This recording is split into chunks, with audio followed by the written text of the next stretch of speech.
Hi, and welcome to Stamp with Jini. Today I'm going to share with you this lovely little card that I created with the Right Words stamp set and products found in the Florals and Bundle suite.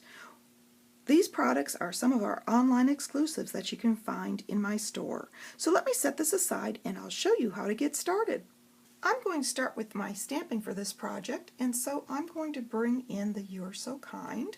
I'm going to stamp it a little more to the right and then bring in my punch and punch it out like so.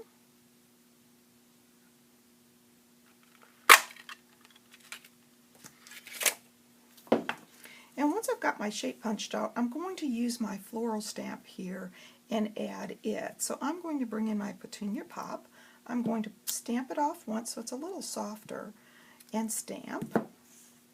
And then I'm going to ink up my two-step image, stamp it off twice, and let's see if I can do this with the camera, and stamp. That gives me a little lighter shade again than what I started with, and I wanted that to be soft. Okay, next I'm ready to bring in my inside panel, or my card base, since this is basic white.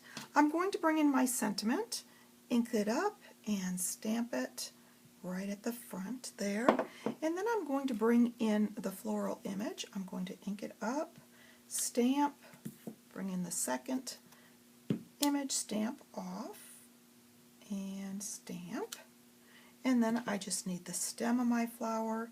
I'm going to ink that up and stamp. And I've got my inside of my card finished and I'm ready to assemble.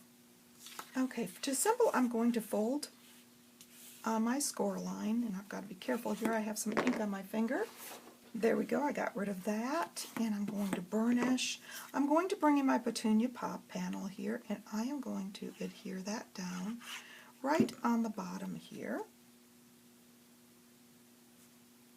like so. And I'm leaving that margin that I normally have around my card front, about 1/8 of an inch, to show.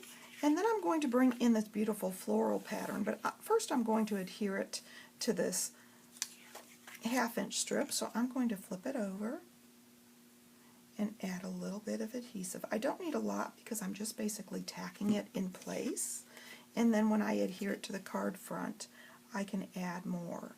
So I'm going to leave about 3/4 of this cardstock showing, like so. And of course you can use your grid paper to make sure you have it lined up nice and straight. I've got that burnished, and I'm going to flip it over now and adhere it to the card front. I'm going to leave that same margin on the top that I have on the bottom. There we go. Isn't that beautiful? I just love this paper. It's quite striking with its floral, and it's perfect for spring. I'm going to add some dimensionals on the back of my sentiment, remove the backings, and adhere it down.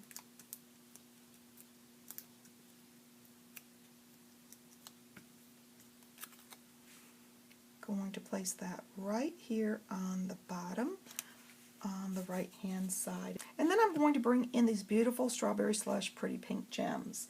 They happen to be from the Florals and Bundle suite, but they have these clear gems that work perfectly when you don't have these two colors in it, so that's what I'm going to be using today. I'm going to pick up, let's see, one of the gems. I'm going to set it right here, and then I'm going to pick up another large gem and set it here. And I think another one of those gems I'm going to set right there. Just a little bit of shimmer and shine for the card. There we go.